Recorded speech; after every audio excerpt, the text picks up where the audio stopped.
नमस्कार, संस्कृत की कक्षा में आपका स्वागत है। आज हम कक्षा 9वीं की एनसीईआरटी की बुक शेमुशी संस्कृत की पुस्तक से पाठ 11 पढ़ेंगे, जो एक निबंध है पर्यावरणम। तो शुरुआत करते हैं। एकादशः पाठः पर्यावरणम। प्रस्तुतोऽयं पाठ्यांशः पर्यावरणविषयकः लघुनिबन्धोऽस्ति। तो यह पाठ का अंश पर्यावरण नामक पर्यावरण के विषय से संबंधित लघु निबंध है। अत्याधुनिक जीवन शैल्यां प्रदूषणं प्राणिनां पुरतः अभिशाप रूपेण समायातम्। तो अत्याधुनिक जीवन शैली में प्रदूषण प्राणियों के सामने अभिशाप रूप में आ गया है। अब आप देखिए, वर्ड टू वर्ड बोल रहा हूँ, एक एक शब्द के बाद एक एक उसका जो है, तो इस तरह से आप समझ जाइएगा।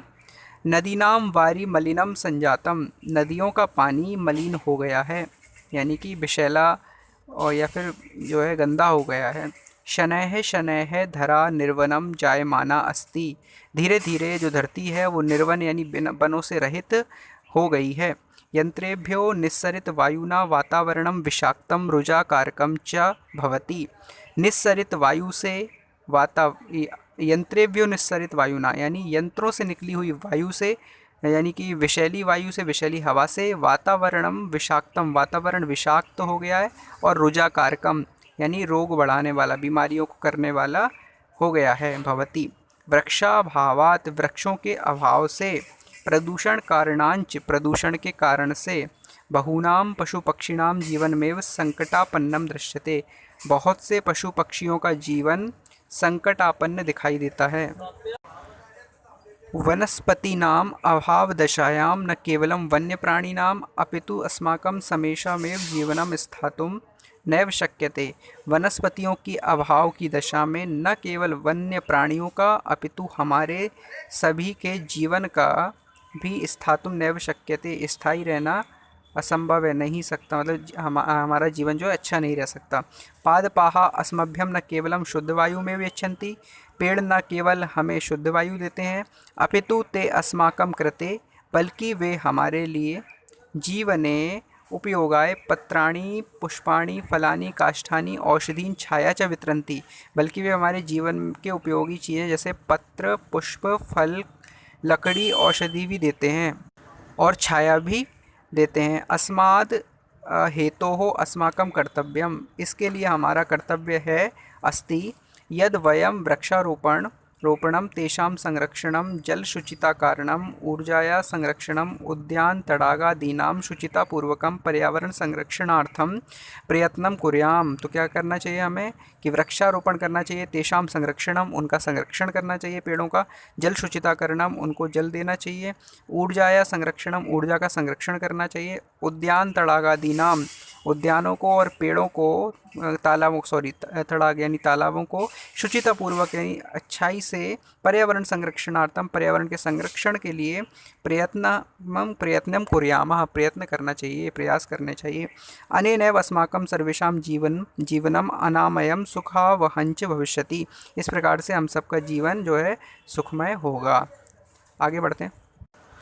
प्रकृति ही समेषां प्राणिनां संरक्षणाय यतते। प्रकृति सभी प्राणियों के संरक्षण के लिए, तो प्रकृति सभी प्राणियों के संरक्षण के लिए ये है। इयं सर्वान् पुष्णाति विविधे प्रकारे सुख साधने च तर्पयति। ये हमें विभिन्न प्रकारों के सुख साधनों से तर्पयति यानी हमारा पोषण करती है या तृप्त करती है। मतलब प्रकृति जो है माँ की तरह है। पृथिवी जलम तेजः वायुः आकाशः च अस्याः प्रमुखानि तत्वानि। तो प्रकृति के प्रमुख तत्व कौन कौन से हैं? पृथ्वी पहला, जलम, तेजः यानी कि अग्नि, वायु और आकाश, ये 5 जो तत्व हैं। च अस्या प्रमुखानि तत्वानि, ये प्रकृति के प्रमुख तत्व हैं। तान्येव मिलित्वा पृथक्तया वास्माकं पर्यावरणं रचयन्ति। इनको मिलाकर ही पृथक्तया अलग से वास्माकम वह हमारा पर्यावरणम रचयन्ति, वह हमारे पर्यावरण की रचना करती है प्रकृति, इन 5 तत्वों को मिलाकर। तो लिखा है आवृयते परितः यानी हमारे चारों तरफ कवर्ड, चारों तरफ जितना भी आवरण है, आवृयते यानी कवर्ड, और परितः यानी हमारे सब तरफ। तो समन्तात लोकः अनेन इति पर्यावरणम, जो समस्त लोक है हमारे चारों तरफ, जो कवर्ड है, सरफेस है, जितना भी एरिया है और हमारे चारों तरफ जो भी जितना भी आवरण है वो सारा ही इति पर्यावरणम, यही पर्यावरण है।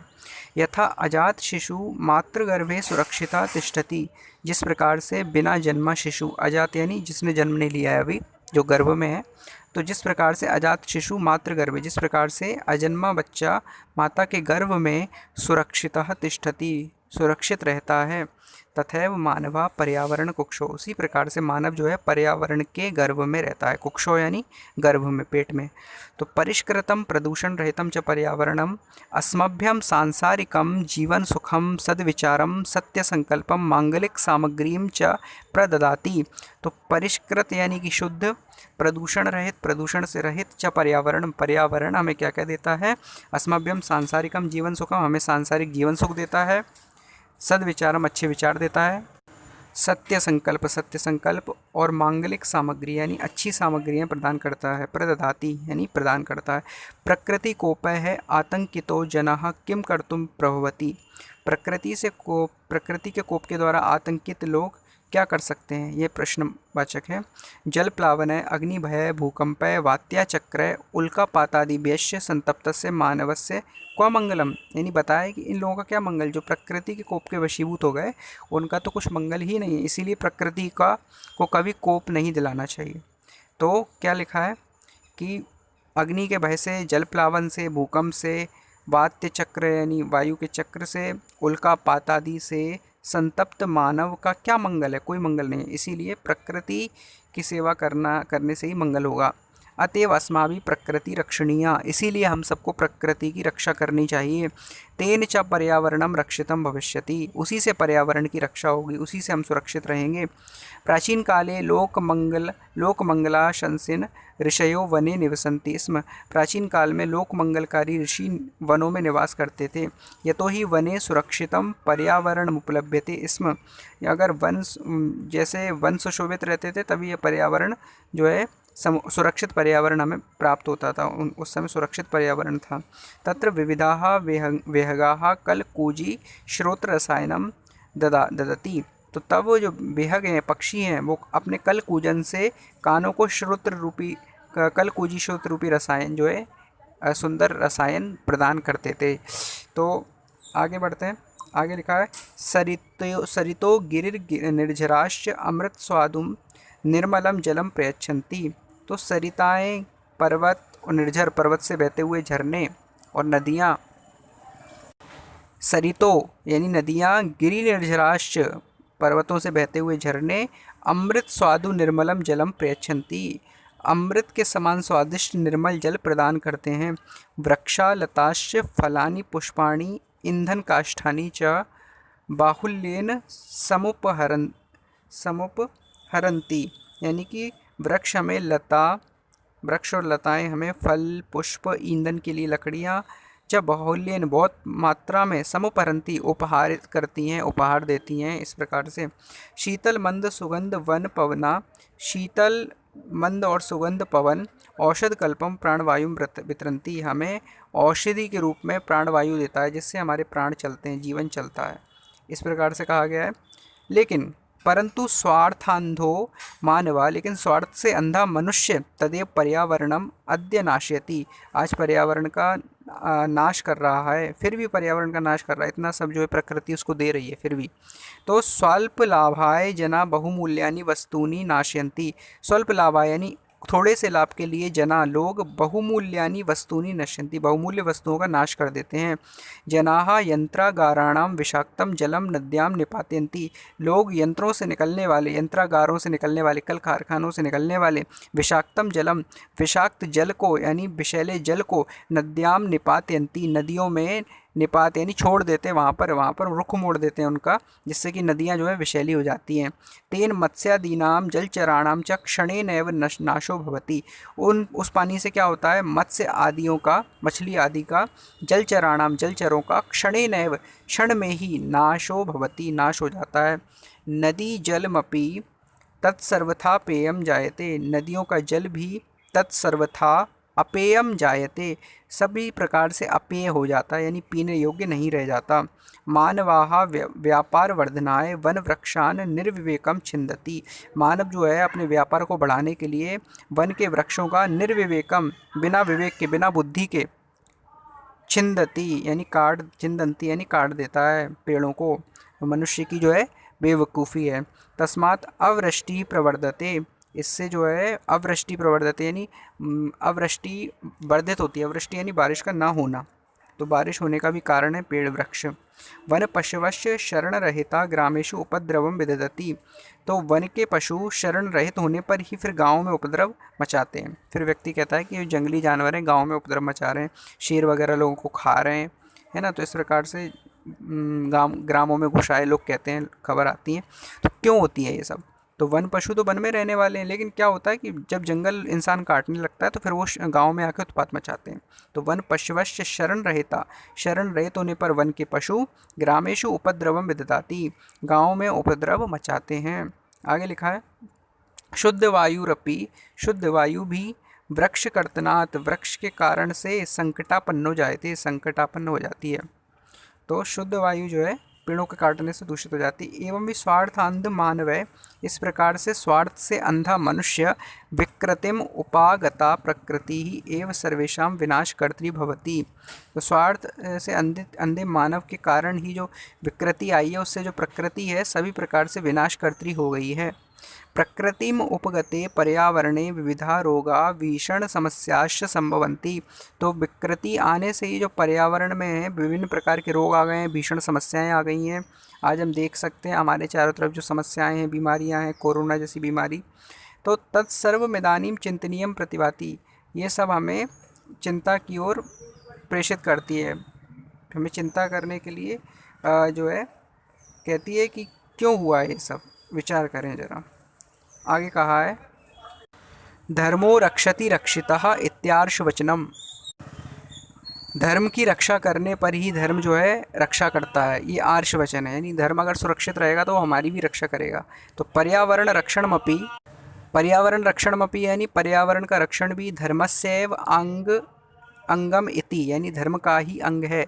ऋषयः प्रतिपादितवन्तः, ये ऋषियों ने कहा है। अतएव वापी कूप तडागादि निर्माणम देवायतन विश्राम गृहादि स्थापनंच धर्म सिद्धे स्रोतो रूपेण अंगीकृतम, और पेड़ों को जो लगाना है, पर्यावरण की रक्षा करना है, वो भी धर्म का ही एक अंग, क्योंकि हमारे शास्त्रों में इसके लिए कहा गया है। अतएव इसीलिए हमें वापी कुएँ यानी कि वापी कुएँ और तालाब और तड़ाग, इन सब का जो है बावड़ी, वापी यानी बावड़ी, तो कूप यानी कुएँ, तड़ाग यानी तालाब, इन सब का निर्माण कराना चाहिए। वापी कूप तड़ाग आदि निर्माणम देवायतन, देवों के घर में, विश्राम गृह आदि स्थापनांच, देवालय आदि स्थापना करवानी चाहिए विश्राम गृहों की। धर्म सिद्धे स्रोतो रूपेण अंगीकृतम, ये सब की स्थापना भी धर्म के सिद्धि में के स्रोत के रूप में अंगीकृत की गई है, स्वीकार की गई है शास्त्रों के अंदर। कुक्कुर सुकर सर्प नकुलादि स्थलचरा मत्स्य कच्छप मकर प्रभृतया जलचराश्च अपि रक्षणीया, तो जीवों की रक्षा करनी चाहिए, जैसे कुक्कुर यानी कि कुत्ते, सुकर यानी सुअर, सर्प यानी सांप, नकुल यानी नेवला आदि स्थलचरों की, मत्स्य यानी मछली, कच्छप यानी जो है कछुआ, मकर यानी मगर आदि जलचरों की भी रक्षा जो है करनी चाहिए। हमारे शास्त्रों के अंदर इनको देवत्व की प्राप्ति है, ईश्वर के अवतारों में जो है गिनती हुई है। जैसे कि मत्स्य यानी कि मत्स्य अवतार की हुई है, कच्छप या कच्छप अवतार की हुई है, और सूकर यानी वराह अवतार की हुई है सूअर के रूप में, और जो शेषनाग हैं वो भी अवतार हैं भगवान के, तो वो भी नाग हैं। तो इस प्रकार से जो है इन जीवों की रक्षा के लिए हमें शास्त्रों के अंदर कहा गया है, शास्त्रों के अंदर इनका वर्णन है, इनको ईश्वर रूप में माना गया। तो इनकी पूजा होती है, नागपंचमी वाले दिन नाग की भी पूजा होती है। तो ये हमें बताते हैं कि हमें इन जीवों की रक्षा करनी चाहिए, ना कि इनको मारना चाहिए। ये पर्यावरण के लिए बहुत उपयोगी हैं, लेकिन व्यक्ति जो है इनको मार देता है अपने जो है अपने लाभ के लिए, जबकि जो है जीव किसी को बिना कारण नुकसान नहीं पहुंचाते। आगे कहा है यतः ते स्थलमलानाम अपनोदिना जलमलानाम अपहारिणश्च, ये स्थल के मल के साथ साथ जल के मल के भी हरण करने वाले हैं। जो समाज में देखिए मानव जो है प्रदूषण फैलाता है, जबकि पर्यावरण में जो प्रदूषण है उसकी पूरी व्यवस्था प्रकृति ने की है। इन जीवों को जो है प्रदूषण हटाने के लिए बनाया। जैसे सूकर जो है वो सारे मल को खा लेता है स्थल के। और मछलियाँ हैं, मकर हैं और मेंढक हैं, ये सारे के सारे जीव जो हैं जल के मल को खा लेते हैं। तो ये बहुत ज़रूरी है ये सारे के सारे जीव प्रकृति में रहना, इसीलिए इनकी रक्षा होनी चाहिए। तो प्रकृति ने पूरी व्यवस्था सही बना के दी है, सब कुछ बिगाड़ा है तो केवल मानव ने। जो अंधा मनुष्य है उसी ने इन सब का नुकसान किया है, प्रकृति का नुकसान किया है। वो मूढ़ जीव जो है प्रकृति का केवल नुकसान ही कर सकता है, बाकी कोई भी जीव प्रकृति का नुकसान नहीं करता, बल्कि प्रकृति का फ़ायदा ही करता है। तो इसी प्रकार से प्रकृति में पूरी व्यवस्था ईश्वर ने की है। तो प्रकृति रक्षया, प्रकृति की रक्षा के लिए एव लोक रक्षा संभवती, प्रकृति की रक्षा से ही लोक की रक्षा हो सकती है। लोक यानी संसार की रक्षा, हम लोगों की रक्षा कैसे संभव है? जब हम प्रकृति की रक्षा करेंगे। इत्यत्र नास्ति संशया, इसमें कोई भी संशय नहीं है, इसीलिए हमें प्रकृति रक्षा करनी चाहिए आगे की पीढ़ियों के लिए, मानव जाति के लिए। अगर हम प्रकृति को नुकसान पहुंचाएंगे तो हम सब जो है अहित के भागी बनेंगे, हम सबका जो है बहुत बुरा होगा। तो इस प्रकार से ये पाठ पूरा होता है, अच्छी सीख देता है ये पाठ, एक लघु निबंध है। आगे हम बढ़ते हैं शब्दार्थों की तरफ। शब्दार्थ दिए हैं, तो शब्दार्थ हमें 4 शब्दों में दिए हैं। देखिए प्रत्येक के 4-4 रूप दिए हैं। जैसे कि सबसे पहले समेशाम यानी शब्द दिया है, फिर सर्वेशाम, फिर संस्कृत में उसका अर्थ बताया, फिर हिंदी में उसका अर्थ बताया सबका, फिर इंग्लिश में बोला है ओवरऑल। तो इस प्रकार से 4-4 रूपों में शब्दार्थ हमें दिए, हम देखेंगे ध्यान से। तो पहले समेशाम, जिसको बोलते हैं संस्कृत में सर्वेशाम यानी सबका, इंग्लिश में ओवरऑल बोलते हैं। हम जल्दी जल्दी इसको पढ़ते हैं, समय को बिना व्यतीत किए ज़्यादा। पुष्णाति यानी पोषणम करोति, अर्थात पुष्ट करता है, न्यूचर्स। और अजात शत्रु यानी अनुत्पन्न जातका यानी अजन्मा शिशु, अजन्मा बच्चा, अनबॉर्न चाइल्ड जो गर्भ में रहता है। कुक्षौ यानी गर्भे यानी कि गर्भ में। इन वॉम्ब यानी पेट में। जल प्लावन है, जलौघ है यानी कि बाढ़ से, बाय फ्लड्स। वात्या चक्र यानी वात चक्र, आंधी वंडर, बाय विंड स्टॉर्म्स। फिर लोक मंगल शंसिना यानी समाज कल्याण कामा, समाज के कल्याण की इच्छा करने वाले, जनता के कल्याण को चाहने वाले, well wishers of the society, जो कि ऋषि मुनियों को कहा गया है। आगे श्रोत्र रसायनम यानी कर्णामृतम यानी कान को अच्छा लगने वाला, कानों के लिए अमृत। Nectars, nectar of ears, nectar of ears. फिर गिरि निर्झराहा यानी पर्वतानाम प्रपाता, पहाड़ों से निकलने वाले झरने, स्प्रिंग फॉल्स। फिर यंत्रागाराणाम यानी यंत्रा जलायानाम, कारखानों के, ऑफ माइल्स। फिर अपेयम पातुम अयोग्यम यानी कि न पीने योग्य, अनड्रिंकेबल। फिर वृक्ष कर्तनात् यानी वृक्षाणाम उच्छेदात यानी पेड़ों के काटने से, फ्रॉम कटिंग ट्रीज। फिर देवायतनम यानी कि देवालय, मंदिरम, मंदिर यानी कि टेम्पल।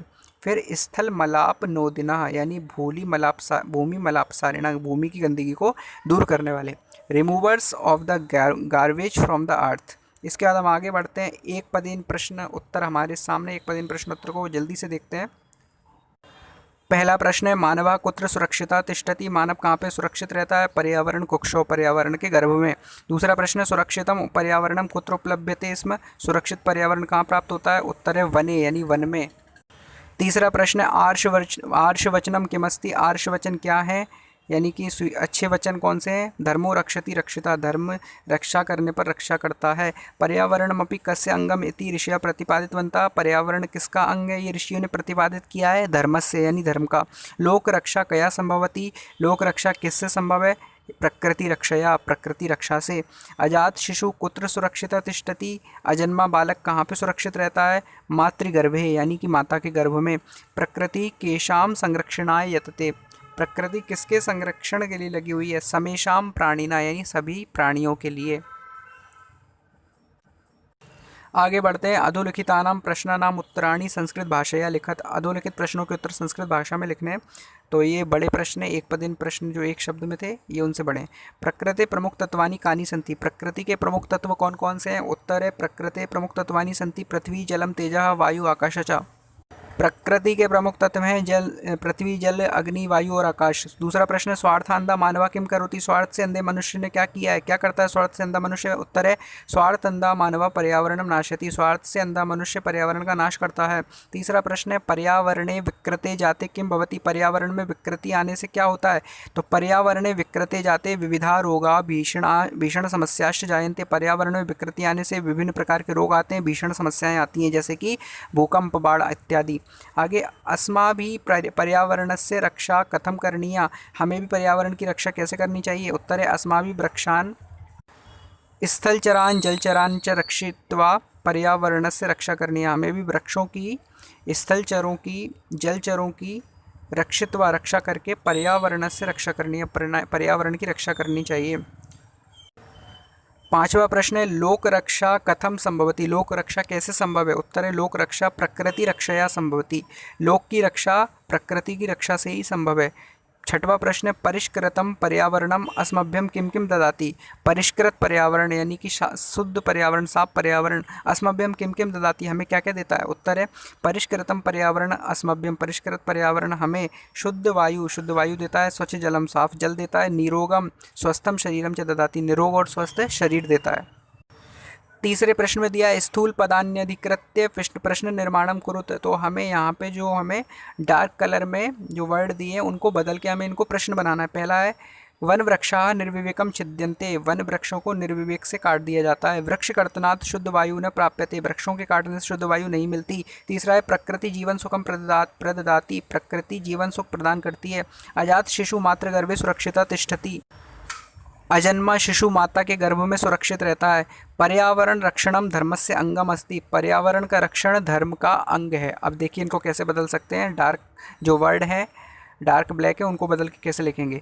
तो पहला है के निर्विवेकम छिद्यन्ते, किनको निर्विवेक से काट दिया जाता है। दूसरा कस्मात् कारणात् शुद्ध वायु न प्राप्यते, किस कारण से शुद्ध वायु प्राप्त नहीं होती। तीसरा प्रकृति ही किम प्रददाति, प्रकृति क्या प्रदान करती है। चौथा है अजात शिशु कुत्र सुरक्षितः तिष्ठति, अजात शिशु अजन्मा बालक कहाँ पे सुरक्षित रहता है।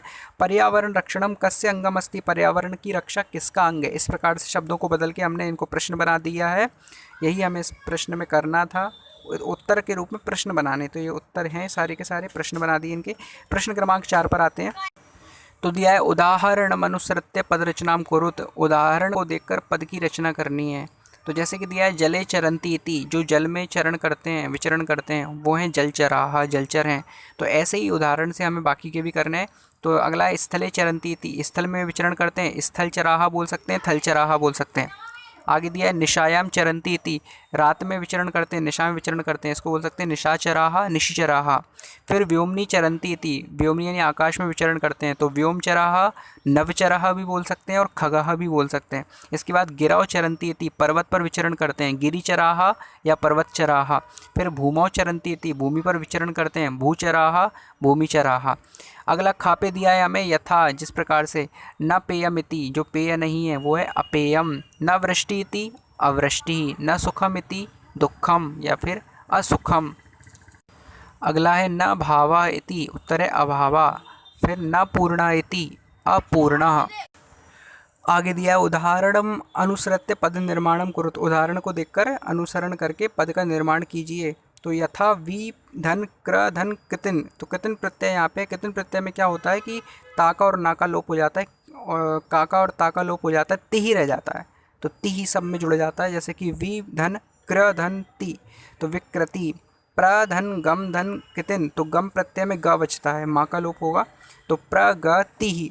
फिर दृश प्लस कितिन, तो दृष्टि, यहाँ पे शाह का सम्मेलन हो जाता है, वहाँ पे शाह जो है शाह षटकोण में, और जो ता है वो टा में बदल जाता है। तो दृश धन कितिन दृष्टि ही, गम धन कितिन गति ही, मन धन कितिन मति ही, शम धन कितिन शांति ही, भी धन कितिन भीति ही, जन धन कितिन, तो यहाँ पे ना का लोप होगा, जाति ही, भज धन कितिन भक्ति ही, नी धन कितिन नीति ही। तो इस प्रकार से ये पूरे होते हैं। प्रश्न क्रमांक 6 पे देख सकते हैं निर्देशानुसारम परिवर्तयत, निर्देश के अनुसार परिवर्तित करना है। जैसे कि यथा स्वार्थांधो मानवा अद्य पर्यावरणम नाशयति, स्वार्थ से अंधा मनुष्य पर्यावरण का नाश करता है। ये बहुवचन में दिया है, हमें इसको जो है एक वचन में दिया बहुवचन में बदलना है। स्वार्थ से अंधा मनुष्य पर्यावरण का नाश करता है, तो इसका हो जाएगा स्वार्थांधाः मानवाः अद्य पर्यावरणम नाशयन्ति, स्वार्थ से अंधे मनुष्य आज पर्यावरण का नाश करते हैं। तो क्रिया में और कर्ता में बदलाव आ जाएगा, क्रिया भी बहुवचन बन जाएगी और कर्ता भी बहुवचन बन जाएगा। अगला दिया है संतप्तस्य मानवस्य मंगलम कुतः, संतप्त मानव का मंगल कहाँ है, तो ये बहुवचन में बदलना है हमें। तो संतप्तस्य मानव संतप्तानाम मानवानाम, यहाँ पे दोनों को बहुवचन में बदल दिया षष्ठी विभक्ति के। मंगलम कुतः, मंगल कहाँ है? संतप्त मनुष्यों का मंगल कहाँ है? तो संतप्तानाम मानवानाम। दिया है वन वृक्षाः निर्विवेकम छिद्यन्ते, वन वृक्षों को निर्विवेकता से काट दिया जाता है। ये बहुवचन में दिया है, एक वचन में बदलना है तो हो जाएगा वन वृक्षः निर्विवेकम छिद्यते। अगला है गिरि निर्झराः निर्मलम जलम प्रयच्छन्ति, पर्वतों से गिरने वाले झरने निर्मल जल प्रदान करते हैं। तो पर्वतों से गिरने वाले झरने निर्मल जल प्रदान करते हैं, इसको द्विवचन में बदलना है तो गिरि निर्झराः दिया है तो इसको हो जाए गिरि निर्झरौ निर्मलम जलम प्रयच्छतः। अगला प्रश्न है सरित निर्मलम जलम प्रयच्छति, सरित नदियाँ निर्मल जल प्रदान करती हैं, तो यहाँ पे इसको बहुवचन में बदलना है तो हो जाएगा सरितौ निर्मलम जलम प्रयच्छतः। क्षमा कीजिए, एक मिनट, इसको बहुवचन में बदलना है, द्विवचन में मैंने बदल दिया। इसका होगा सरितः निर्मलम जलम प्रयच्छन्ति, यानी सरिताएं नदियाँ जो है निर्मल जल प्रदान करती हैं। तो इस प्रकार से छठवां प्रश्न पूरा होता है आ। इसके बाद आगे बढ़ते हैं, दिया है पर्यावरण रक्षणाय भवन्ता किम करिष्यन्ति, पर्यावरण की रक्षा के लिए आप क्या करते हैं, इस विषय पर 5 वाक्य लिखिए। तो पहला वाक्य, एक वाक्य में उदाहरण में दिया है अहम विषाक्तम अवकरम नदीषु न पातयिष्यामि, मैं विषैले पदार्थों को नदी में नहीं छोड़ूंगा।